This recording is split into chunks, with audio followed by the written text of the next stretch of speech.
breaking down the deals, data, and disruption shaping global markets. You're listening to The Daily Ledger with Dennis Sert.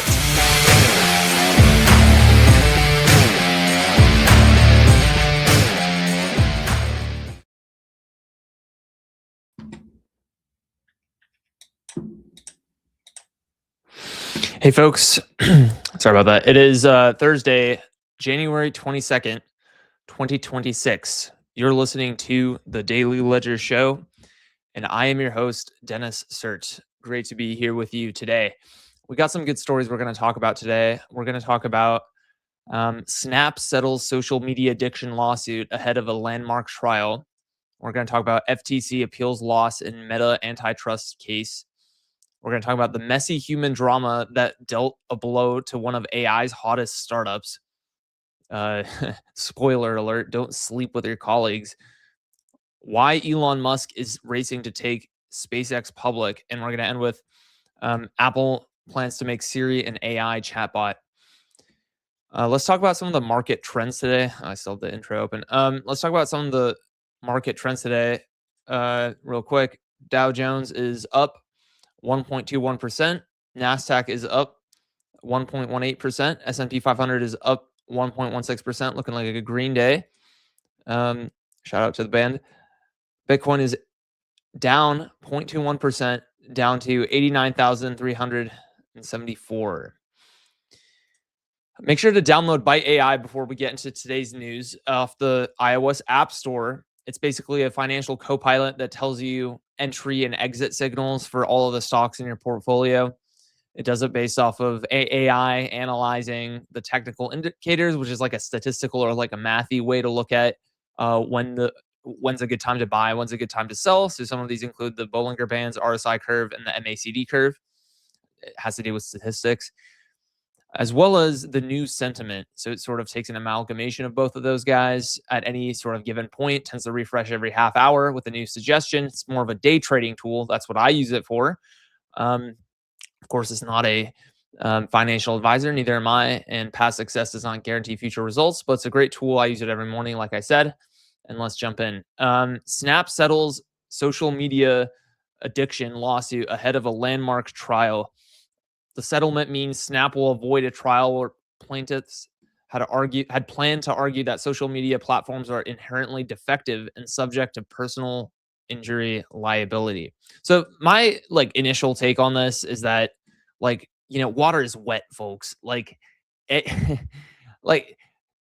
mean, let's not state the obvious. You know what I mean? My camera just died. What's up with that? There we go. Yeah, but I was just saying, let's not state the obvious here. You know what I mean? Why is this a thing that people are suing companies over? Of course, the answer is money, and the answer is because they just want to stir the pot. But it's like, come on, man, and it's because everybody knows, you're not gonna stop look. In this article, they make a connection and an analogy with the tobacco industry. Back in the past, several decades, it's been, there's been a similar arc where, all these doctors and everything were on the payroll and they're like, oh my God, smoking's okay and everything. Smoking is actually terrible for you. I hate smoke, cigarette smoke. I hate vapes. I just hate anything that you inhale like that. I can't stand the smell of weed. I can't stand just any of it. It's just fucking disgusting. Anyways, but yeah, it's there's a similar arc with tobacco where the doctors were on the payroll and they're like, oh my God, it's a good thing and to smoke cigarettes and stuff. And it's eventually the truth kind of came out that, yeah, it's not that good. The mainstream, it kind of went into the mainstream that you shouldn't be smoking. And so they kind of talk about that in this article, actually. And it's right here. And it's it's not really the same, because the difference is that tobacco companies never penetrated the market to this extent. Because of social media, people have been making, and I'm not even just talking about big tech, like I'm talking about little companies, like small businesses and stuff and startups have made like millions and collectively billions of dollars, like hundreds of billions of dollars, even trillions collectively, but like even individually, just like a whole bunch of money. And tobacco has never ever gotten to that scale of things. Okay, so that's where the analogy kind of falls apart. Um, because I mean, let's face it, like this case in point is kind of an example of that, right? Like you are either listening to this on X or YouTube, or you're watching this on Shorts on Instagram or TikTok or YouTube Shorts. Like I go everywhere. I don't play, but it's like, what are you gonna do? I mean, if you can't beat him, join him, right? And these guys are trying to beat him, and you're not gonna. It's like, okay, wow. Like, so I guess unidentified youth person. That's why they had to hide their identity because they're underage. But like, this person had to, got addicted to social media and leading to, mental health problems. Now, first of all, not to put myself in it, I don't have a problem with that, but it's like in general, as a figure of speech, like, welcome to the club. You know what I mean? Everybody is on TikTok. Like, water is wet, right? The sky is blue. Like, you know what I mean? Like, okay, like big deal.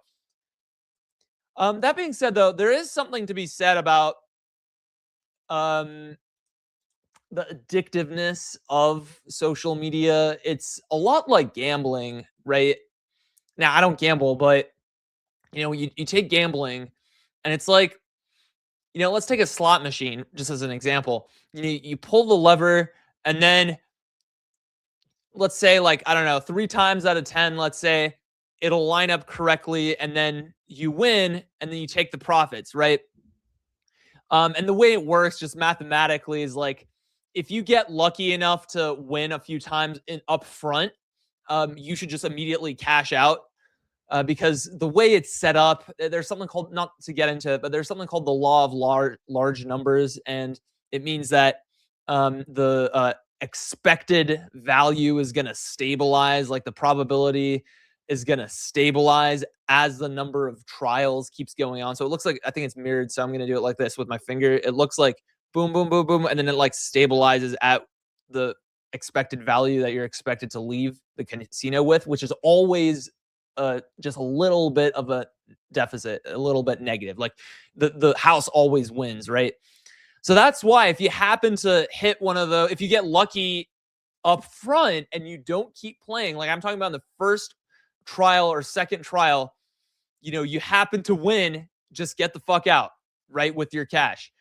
Anyways, but it's like there's something to be said about like a slot machine and like your phone notifications. That's why, so this is my phone. That's why it's actually, I intentionally have my screensaver as just, or my wallpaper just as all black. Like I want to get, like, I'm kind of like, the way I personally see just like everything in my daily life is like dopamine hits. And it's like you don't want to overuse your dopamine hits. You want to make sure you farm dopamine from good things. Like I happen to be getting my daily dopamine from like doing these shows, having it be well researched, kind of doing little rants and stuff and seeing the views and everything that show up. I get my dopamine from hitting the gym. I like to be big. I like to grow my muscles, right? I like this kind of thing, right? I like building things, including like my own body. Okay. I like building apps. I like seeing the daily active user count in PostHog, right? I like seeing when people use the app as intended, which is to click the stock analysis, right? These are things that I intentionally try and get my dopamine from, like from eating good food. Doing intermittent fasting now gives me dopamine. I'm not religious, but just having a good dietary lifestyle makes me feel good, right? So you have to intentionally choose these things, right? Because otherwise, if you do other things that hit your dopamine and stuff, it's not good, right? You kind of cheat your brain, and it rewires your brain in weird ways you don't want. Anyway, so going back to the notification thing, that's why I'm trying to get as little dopamine as possible from my phone, like that, where it's like all black. Because if I even had like a photo of a beach or something, then it's like, oh yeah, look at the pretty colors and all that, and it's like, well, I don't want to be doing that. But it's also like, with how connected everybody is, right? Like, I don't have to speak, I will, but I don't have to speak necessarily to the fact of like how easy it is to be addicted to like people hitting you up, right? So it's like if someone hit me up right now, like I would get a dopamine hit, as would everybody who's watching the show, right? Everybody in the world with an iPhone or an Android would be like, or a smartphone rather, would be like, they get a text from someone like close to them who's like a friend or whatever. You get a dopamine hit from that, right? And it's like Snapchat is, and TikTok and Instagram and all the big, short form, especially social media companies, have really kind of leaned into that because they've been watching the product analytics of like, longer average view time, minutes spent on the platform going up and up. The shorter the videos are, the more emotion that goes into it, right? It's like that's where Reels come from. Reels have been so popular because it kind of hijacks the dopamine system in that way. It's short, very short, video, like small. They call them Reels, obviously, but it's like videos with like some sort of a caption you can read. It's in like this 9:16 format where it fits on your phone vertically. And then, obviously there's some sort of music behind it often. And then that kind of like gets you in your feels and and then you keep like hitting that lever, right? You keep like swiping up and you keep swiping up, And the algorithm figures out now with AI, especially with like X and stuff, but Instagram Reels, TikTok, figures out based on how long you spend, right? How long, like your duration on that particular reel, whether or not you interacted with it. Like if you share it to a friend or something, that increases. The algorithm knows that you like this type of content, you comment. And there are people who say that it uses the camera to read your facial features. And if you like kind of like light up, you laugh. And sometimes I just laugh out loud. It's just that funny, right? I mean, not often, but like whatever. If you make like a face like that, it even registers that, right? Like via the camera. So hate to go there, but a lot of dark things happen in the world, especially in the tech world. But like, anyways, that's why Zuckerberg, by the way, there's this viral photo of his laptop. I guess it's like a candid photo, and then he has like a thing on top of his camera. Ever since I've seen, it's like a sticker, I think. Ever since I saw that photo, I was like, shit. Like I always have a cover over my camera now, just out of habit, right? Because if Zuckerberg's doing it, like I trust Zuckerberg with my life when it comes to tech, like on the real. Like if he has a habit that I'm not doing, then I'm not gonna be like, oh, that doesn't exist. Yeah, no, if it does. Sorry. Anyways, so that's kind of what's going on with addiction and like social media. The only thing you can do is just be disciplined, right? But yeah. All right. FTC appeals loss in Meta antitrust case.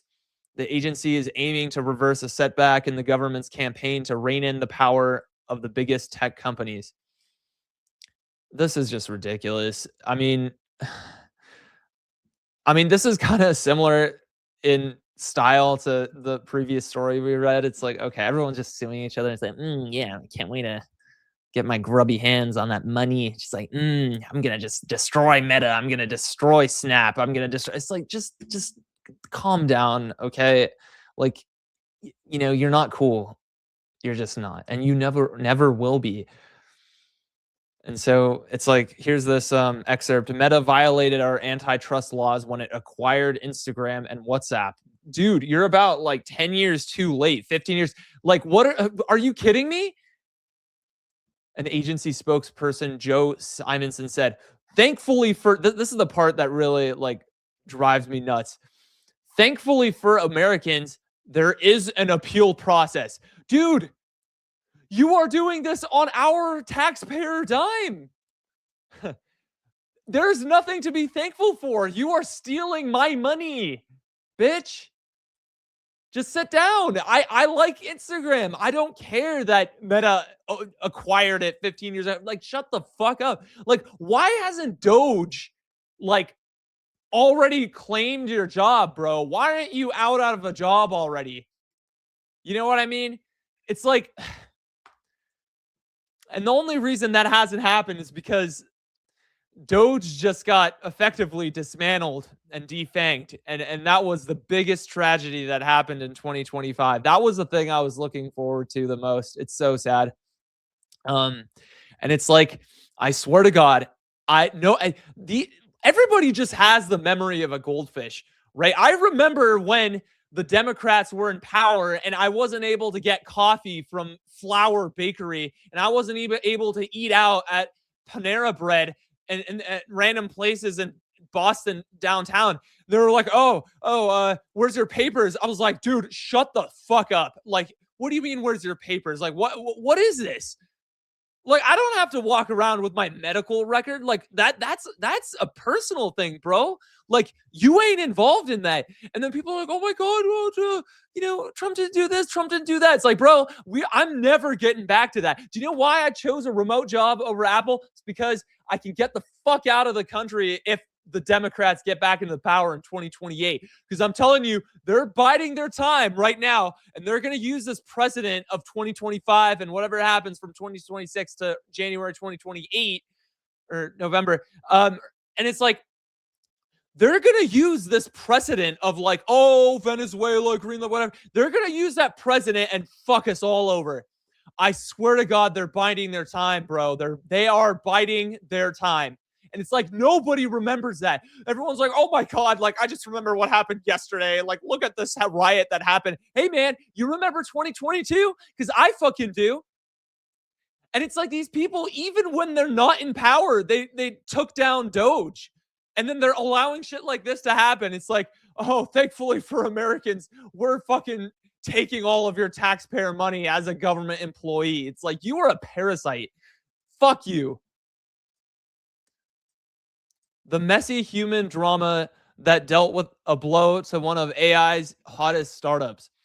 After a relationship with a colleague, a Thinking Machines co-founder had his role changed. Months later, he was fired after a contentious meeting.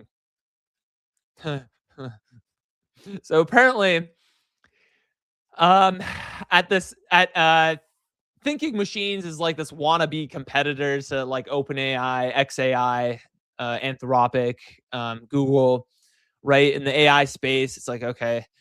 And apparently there was this co-founder, this guy that, from what I understand, was seduced by one of the female co-founders of this company, right?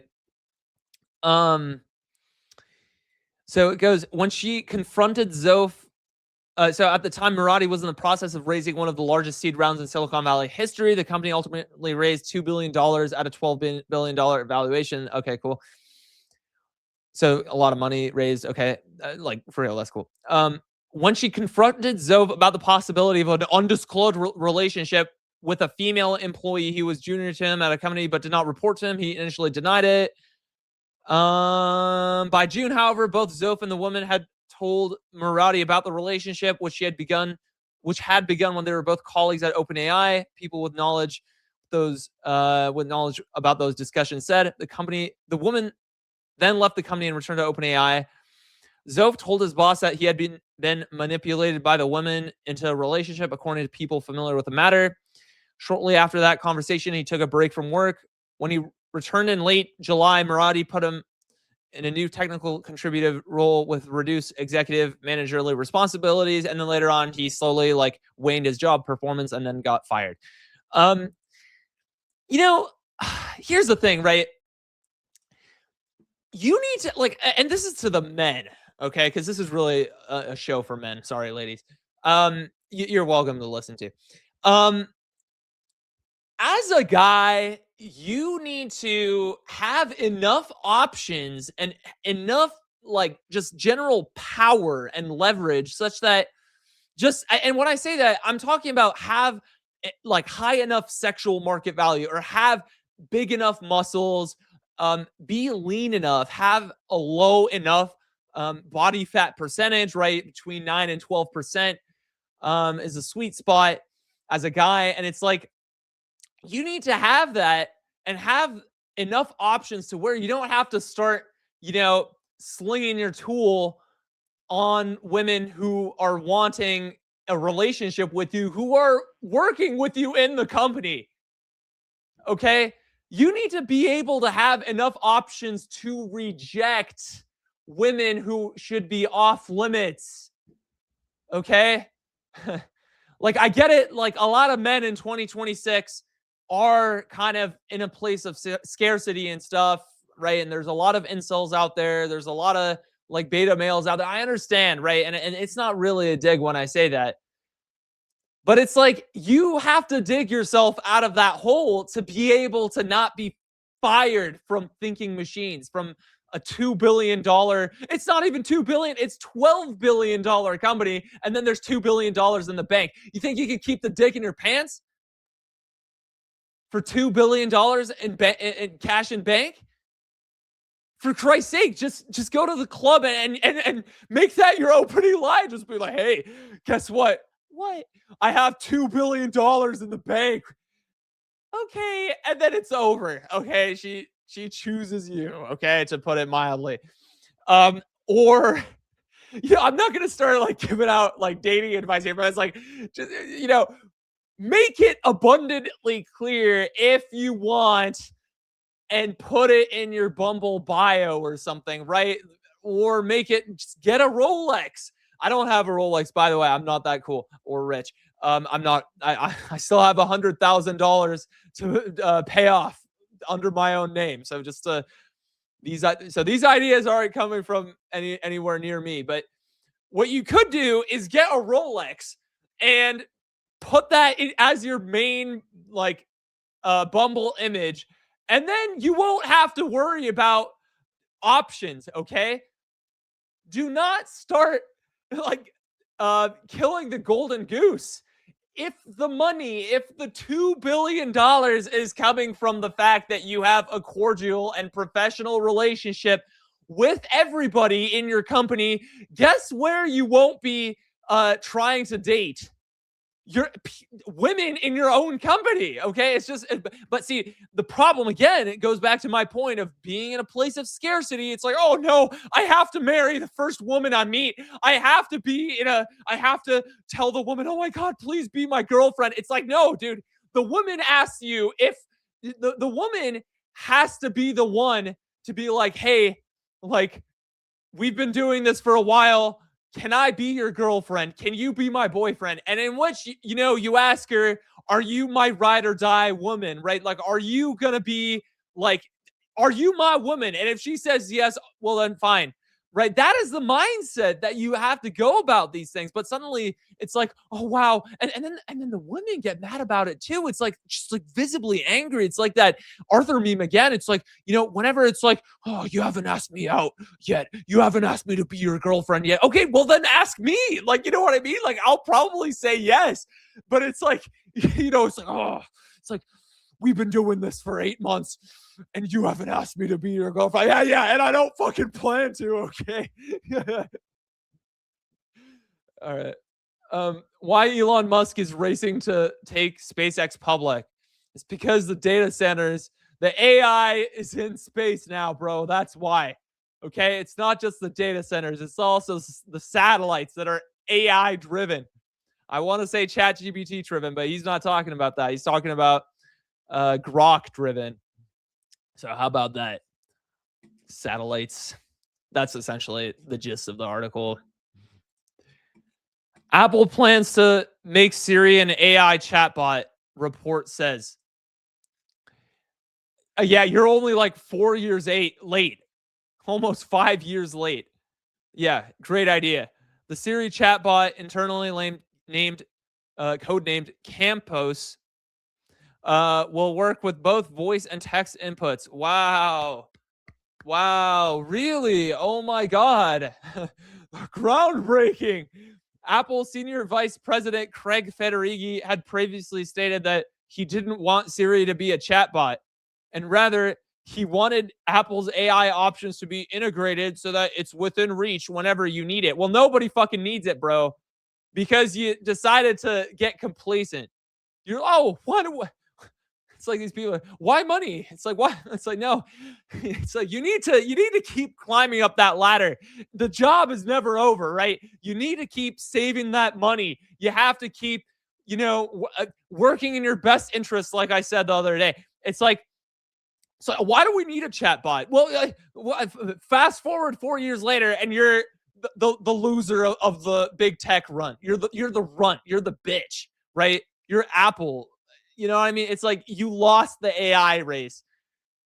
And it's like, I know my stance has been don't shit on them for like not reinventing the wheel, but it's like I'm still congruent in that. But the problem is that here they made a visible decision to lose. They're like, wow, we are going to decide to not make a chatbot. They saw that it was actually cool, and then 4 years later they're like, okay, well, let me just choose who I'm going to use. It's like, yeah, you can choose that if that was your intention all along. Like they tried and then they failed. Okay? I don't like incompetence. I don't like failure like that. And that's my sticking point on Apple there. It's not the fact that they're deciding to not reinvent the wheel. Yes, that's good. But that wasn't their initial intention. Okay? They only decided to do that after they realized that they were incompetent. They made incompetent choices. Their strategy was bad. Okay? You have to be strategically smart. You have to be strategic. I mean, it matters more so than like fucking taking AP calculus and, BC and senior year of high school or junior year of high school. Fucking like, oh, you have to, I'm going to go like do whatever, right? Write bad things in my college essays that have no relevance to the college I'm applying to, or just doing things that aren't optimized for college acceptance. Like, dude, you have to be strategically smart. You have to be a fucking genius in strategy. Everything is strategy, bitch. It's not about your IQ.